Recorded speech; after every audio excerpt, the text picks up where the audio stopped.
Perfection is just a story. You decide what perfection is. You decide how you step wholeheartedly into the life that you have. Not the life that could be, or not the life that was, but the life that is. And that should be, for most people, perfection. Today we sit down with Victor Pineda, one of the most inspiring human beings I have had the pleasure of meeting. Victor has lived with a disability all of his life, and he has spent most of it campaigning for a better world for all disabled people. He has a PhD from UCLA, he's leading a foundation in his name, and he is a consultant for large organizations and governments. What makes Victor special is that when you immerse into discussion with him, you lose track of time and you feel really heard. At this level of perfect connection, it becomes clear that how we look, where we come from, or whatever disabilities we might have is really secondary. All that is left is mutual respect and curiosity for a better world. My name is Risto Kuulasmaa, and I'm your host at Talks of Imperfection, where we meet nearly perfect people revealing their imperfections. Our intention is to create an encounter where we learn and get inspired about what kind of role imperfection plays in our private and professional lives. Welcome to the show. Well, first of all, thank you for having me. I think this topic is something that I've thought a lot about. Perfection. Perfection, a perfect moment. A perfect moment is a moment where you feel bliss, where time and space melts away, and where you understand that the true nature of your reality is far more beautiful and far more magical and absurd than you could ever imagine. So a perfect moment for me recently was a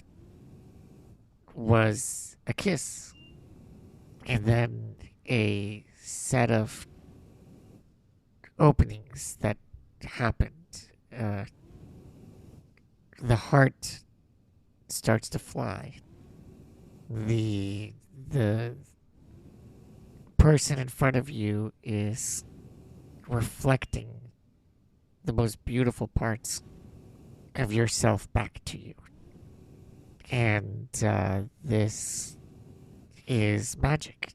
And you realize that this love story isn't only your love story, but there's a much bigger love story of all of humanity, of all of consciousness. And this happened very unexpectedly just a few months ago, and I said, oh my God, it took me an entire lifetime to remember this universal feeling of love. And I think that is a perfect moment. Wow. Welcome to the Talks of Imperfection. Thank you. Great to be here. Good to have you, man. We connected recently, and that was pretty cool moment because I saw, of course, I had heard about you and all the wonderful things you do, but it was such a humane, beautiful, immediate connection. And when I see you in flesh, and everything went through my mind, like all the things you are involved, one thing popped in, like where you get your energy. What is the source of your drive? Well, they call me the Energizer Bunny because I just keep going and going. But the drive comes from a deep understanding that I have a unique story to tell. The drive comes from an understanding that I was born into a world that wasn't designed for me. The drive comes from the understanding that most people that look at me will immediately make decisions and choices and judgments about what I can't do instead of what I can do. They view the disability, not the person. And I think that as a child being born into a world that was, 20 times heavier for me than it is for most people, I had to learn how to generate tremendous internal strength. And so, for the audience that isn't able to see me, I'm sitting in front of you here in Amsterdam, where we're gathering. I'm in a very fancy electric wheelchair, and I'm using a machine to help me breathe. So every time I take a breath, I have a little bit of extra support to take a deeper breath. And all of this is because of the perfect imperfection in the 98th letter of my 10th chromosome, where a slight mutation happened so that I would produce a wrong kind of protein or a different kind of protein. And that protein affected the way my muscles grew. But it also affected the way that I see the world. It affected the way that I understand my role, and it affected the way that I realized that I wasn't broken, that I didn't have to be fixed, but perhaps I had a role to fix society and the people and the injustices that I saw around me. And what is your approach to perfection and imperfection? What is your definition? Well, I like to say that everybody and everything in life is perfectly imperfect. It's not my idea. I'm sure many other people have talked about that. But there is a moment of peace when you stop chasing perfection, or you reassign the meaning of perfection to encompass imperfection. So the totality of perfection contains within itself the good, the bad, the ugly. Part of life is all the emotions. It's not about living just a happy life. It's about living a complete life. And I've had, the fortune to experience many aspects of that completion. And you've done so much that it would take the whole podcast to go through all of that.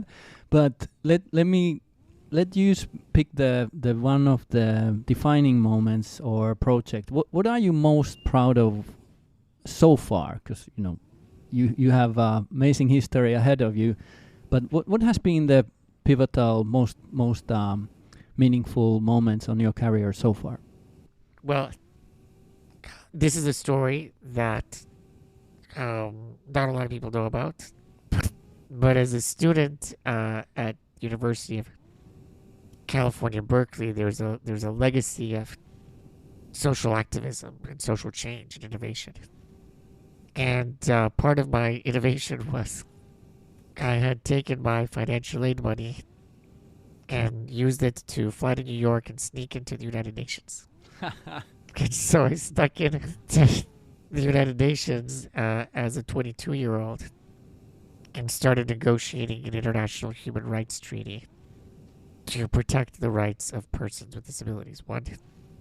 1 billion people in the world, or 1.2, live with a disability, and that means that 1 of every 7 people in any city or any place or country experiences the world from this perspective.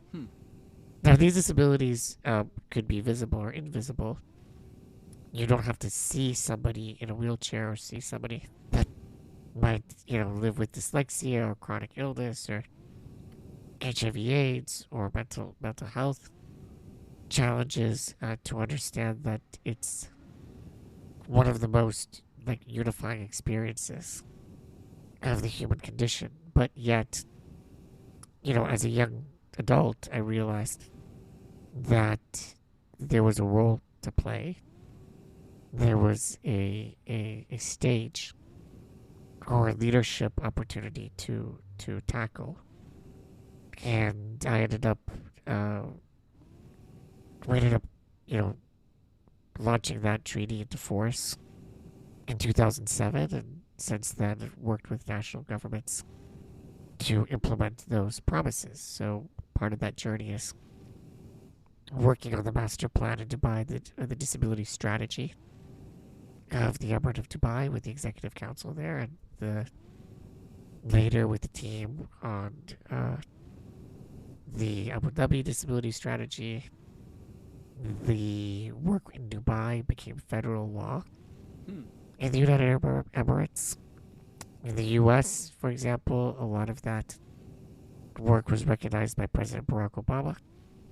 So I was asked to serve on US regulatory agencies that enforce and develop these sort of policies that identify and eliminate barriers. So ultimately, the journey has been a journey about equity, access, innovation, and inclusion.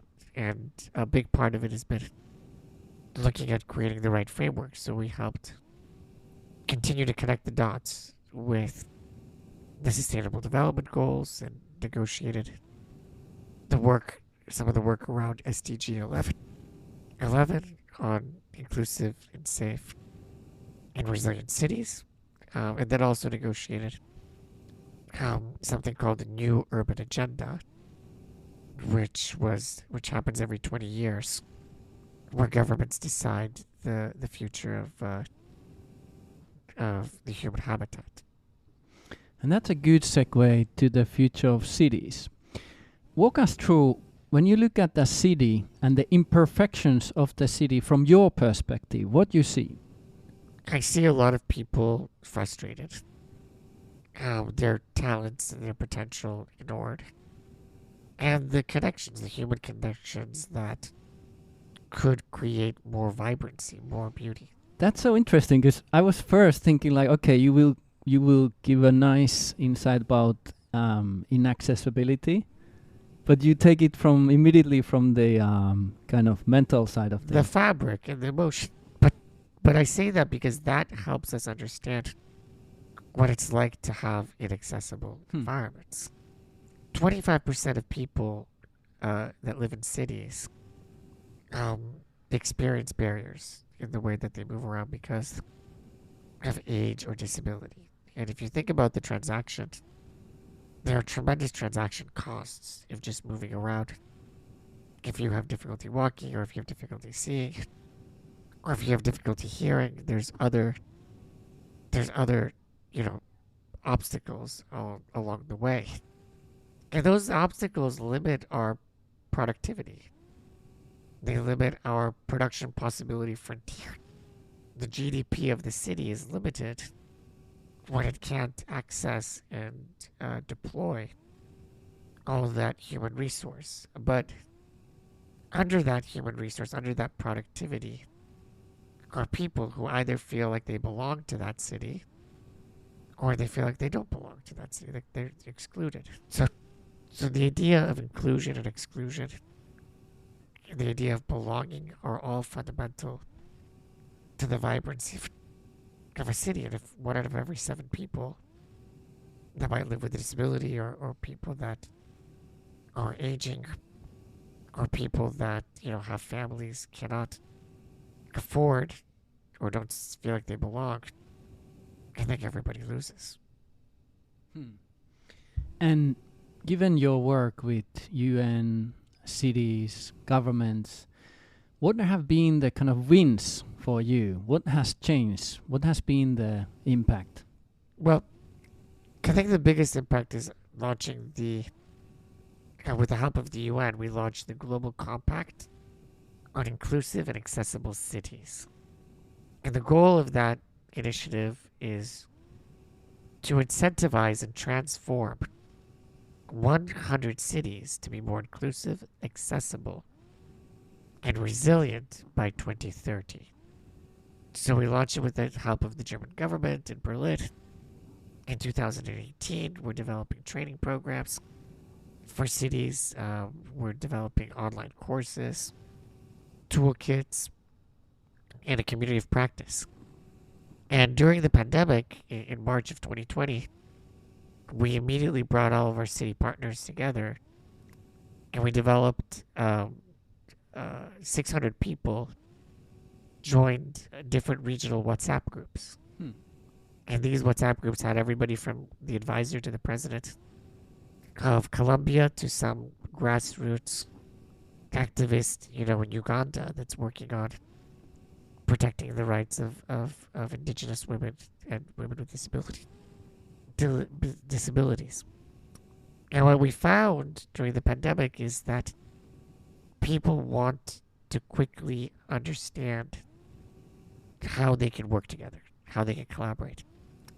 And we saw in one of the WhatsApp groups in the US that there was a public policy decree from the mayor of San Francisco that offered reduced price taxi services for people that wouldn't feel safe using public transportation during the pandemic.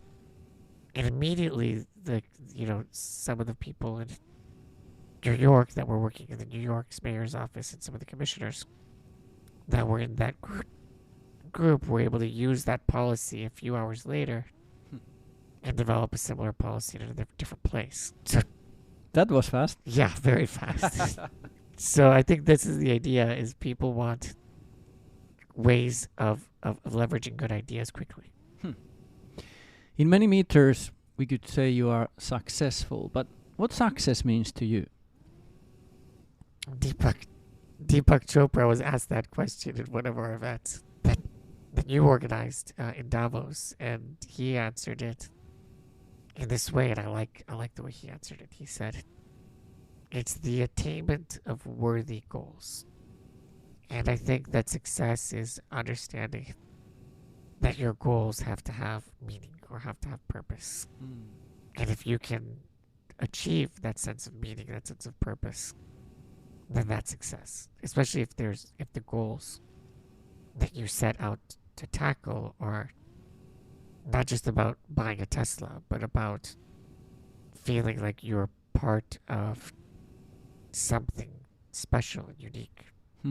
What are you fighting for? I think I like to leverage innovation to drive inclusion. I like to look at systems that are perhaps dysfunctional and find ways of bridging those gaps. I think too many people fall through the gaps.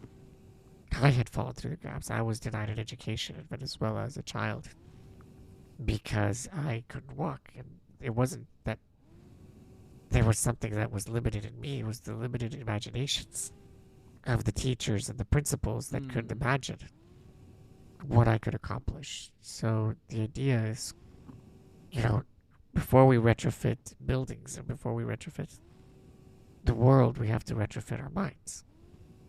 And so the question that I ask myself is, what can I accomplish with the time that I have left? How do I achieve sort of the sense of contentment, bliss, or how do I achieve an elevated sense of my understanding?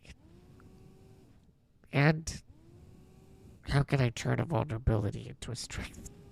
How do I transform a vulnerability into a strength?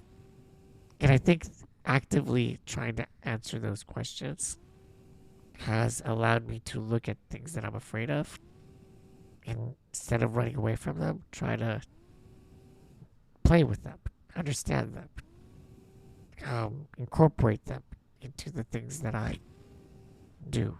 So I could be, for example, a little bit afraid of saying the wrong thing, or I could be a little bit afraid of trying to express a feeling that I don't know if it's going to be received correctly.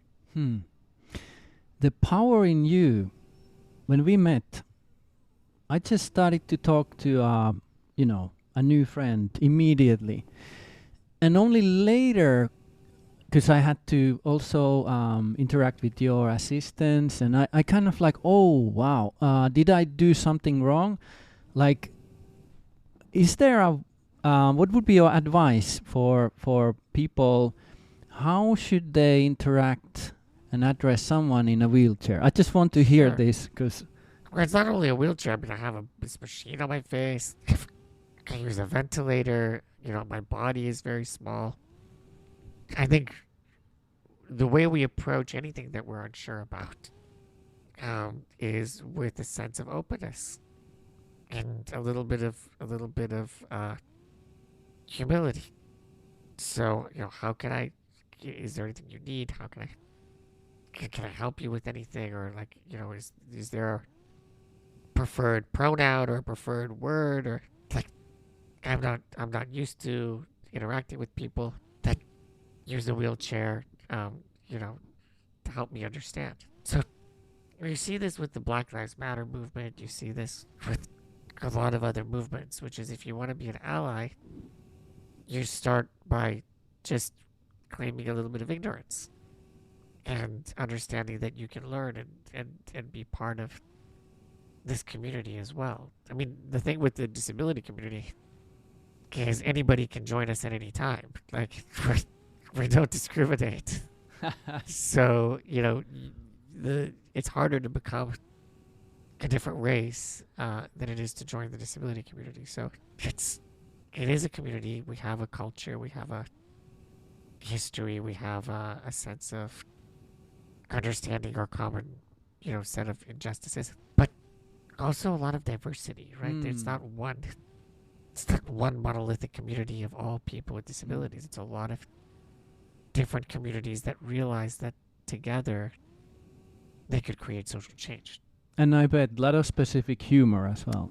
Yeah, I mean, there's jokes around every category. We even talk about a hierarchy within the disability community, right? So there's like the most disabled or the most like powerful people in the disability community, and the people that are kind of like left out. But I think that the story here is that the human experience is wide and diverse, and too often the perspectives of people with disabilities are left out. So that's something that I'm working with also through film and through communications. And looking at your own self-development, is there an imperfection that you are aware and you are working on? I think recognizing that the heart has its own language is the one that's most recently been top of mind. I think that if you look at the word invalid, invalido in Spanish or Italian, it means a person of no value. Invalido. Ah, horrible. Right? No value. Whew. Never thought about it. And so the question becomes, for myself, is how do I create value? Wow.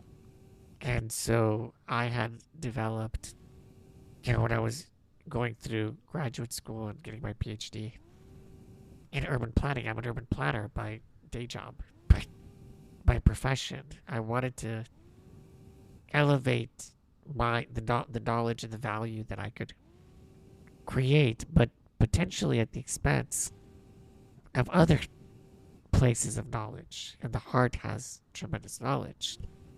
The heart beats, the heart signals, the heart has a whole mesh of neurons around it. And so does the stomach. So some neuroscientists have considered that humans don't only have one brain, they have three brains.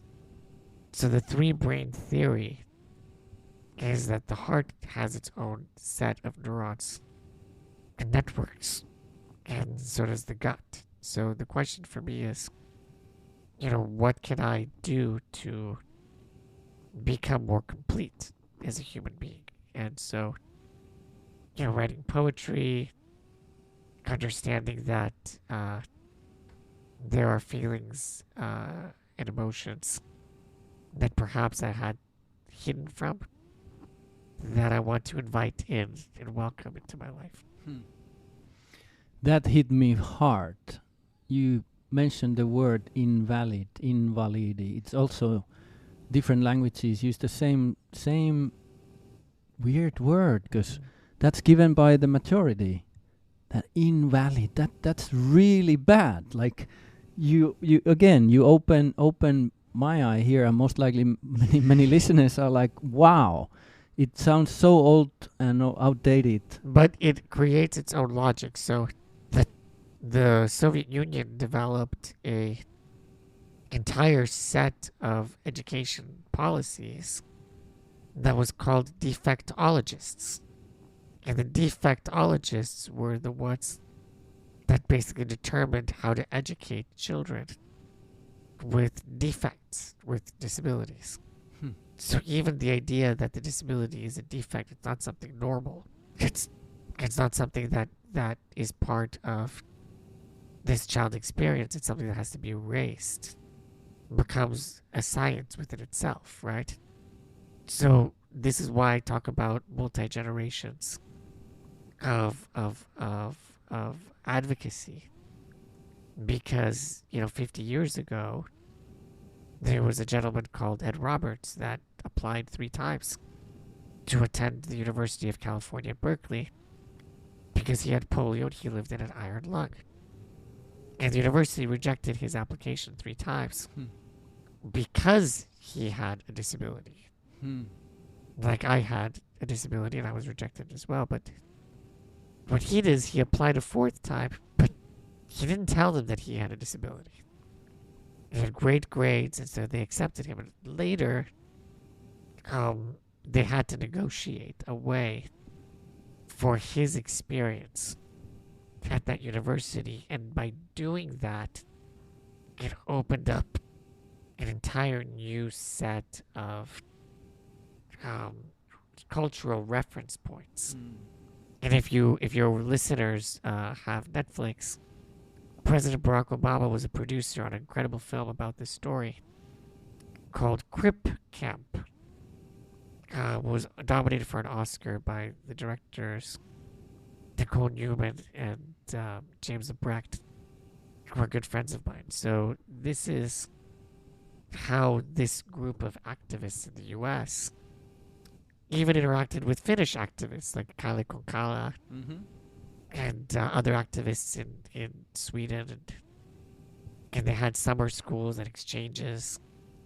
And so there's these seeds of new ideas of what's possible that matured over time. And there's a next generation of activists. So I'm a second generation. Now there's a new generation. So I think when you think about professional life and impact and success, it's not just about, how many companies you build and what is your exit strategies and how much money, you have created. But it's about how many lives you've touched. And it's about asking questions that you might be uncomfortable with, but know that even those uncomfortable questions are part of you. So if I ask myself, Risto, why did I work this hard? Why did I get this PhD? Why did I build these companies and this body of work? Perhaps it was because I was trying subconsciously to fill a gap or tell another story. That my life is worth living, or that my life does have value. But perhaps I went a little bit too far. And perhaps I need to readjust a little bit and just accept where I'm at, to just be a human being instead of a human doing. And each one of us sometimes gets caught into the human doing, and we forgot about the human being. It reminds me, I work with high-performing leaders, and many of them actually, when they stop and think, one driver is actually to be seen. And it's really somewhere inside us. On a healthy dose, it's a good quality, but do you think about this, like to be seen? Do you do things to be seen? Well, I think there's 2 layers to that question for me. One, my community is so invisible that anybody from this community needs to, especially in a position of power or privilege, or in a position of engagement has almost a responsibility to be seen. So, in order to normalize the fact or to raise the fact that that we're so absent, right? So if you're a minority or if you're a part of an underrepresented community, there is an innate knowledge that too often you feel like you don't belong. And for those of us that have asserted that we do belong, there is that sort of purposeful understanding that we do need to be seen so that we open those doors. But the second part is the part of the ego, right? And the ego oftentimes directs how we subconsciously try to mend old wounds. And I think if you are humble and understand that you don't always have to be seen and that you could pass the baton or give the platform to somebody else, especially since I now am aware that there's a new generation, right, of activists and advocates, but also business leaders and executives with disabilities that are joining boardrooms and so on. It gives you a sense of hope and purpose. So being seen, if you are part of a dominant culture and class, gives space to others to be heard and seen. If you're not part of that dominant culture or class or community, then understand that you are just a part of that story and that you have to bring other people along as well.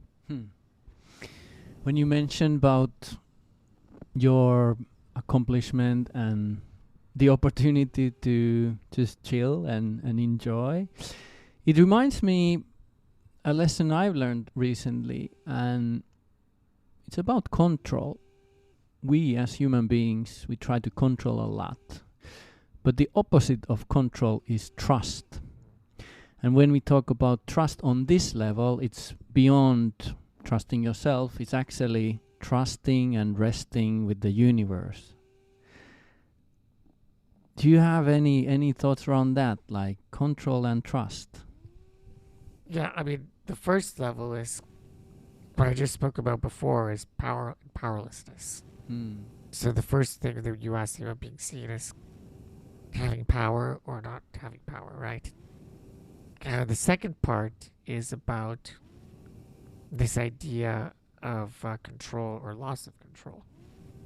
And I think that for somebody like me that, literally has to trust somebody with bathing me and with helping me use the bathroom and with helping me get dressed and have some food, there is a lot of control you have to let go of in order to just understand that you need to trust somebody to move to the next step of life. Meet this meeting today. Wow, and you need to trust your devices. My breathing machine that gives me air. It has to work, and I have to trust that it works. So you live in a very different level of trust.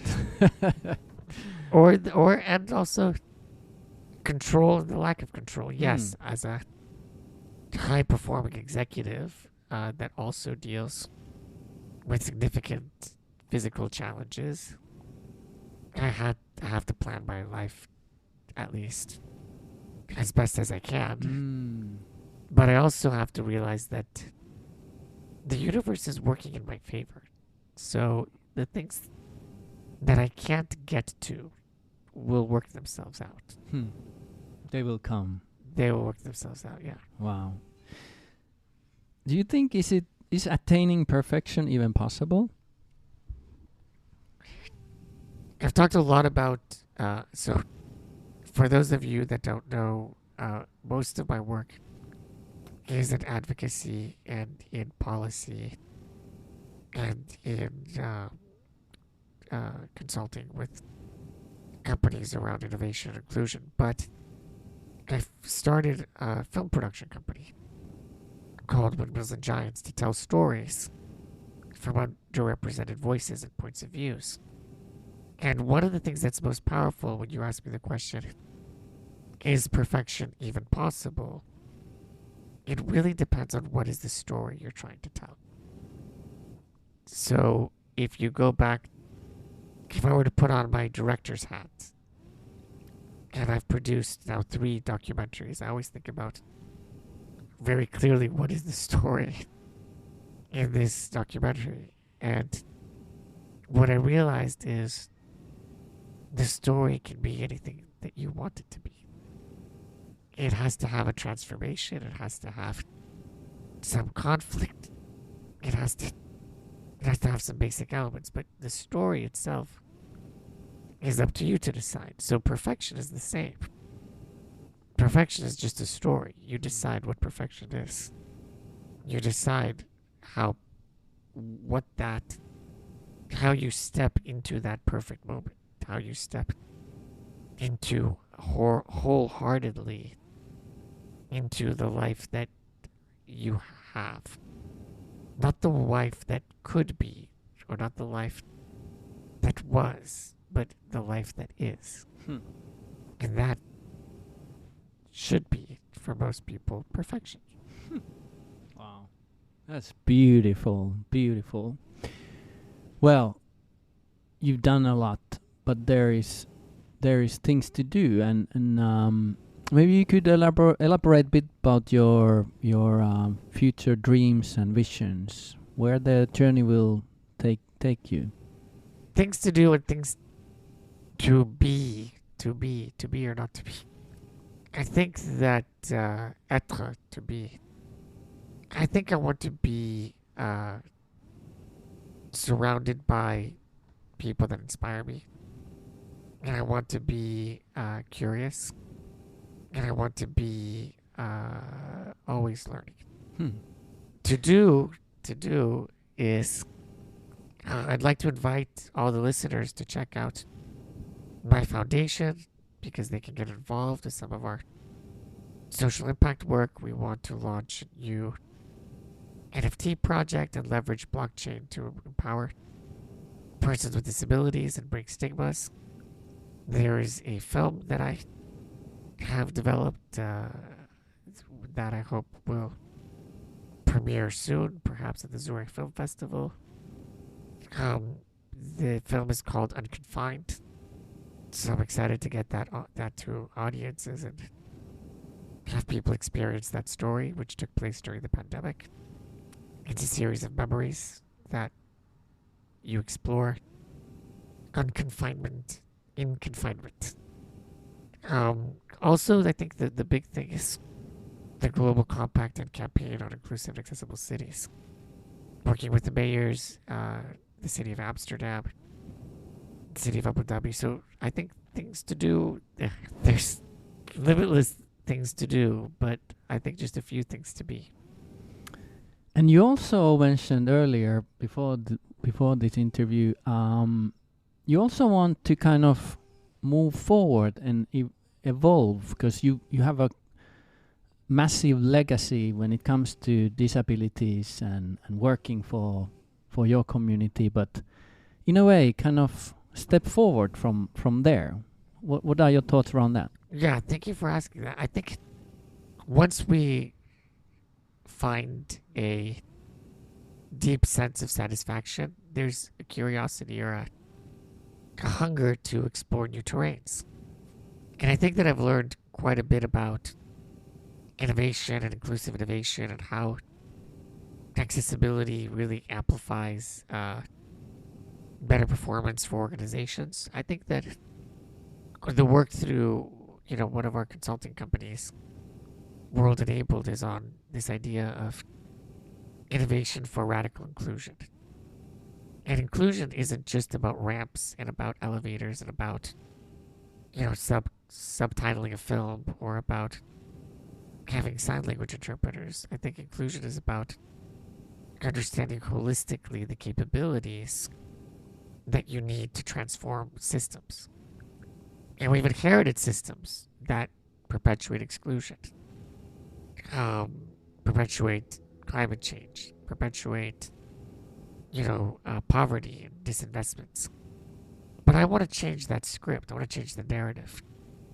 I want to use my resources and relationships and the time that I have to support the leaders that see the future and need help to create it. And the future is accessible. The future is inclusive. The future is a place that we can create.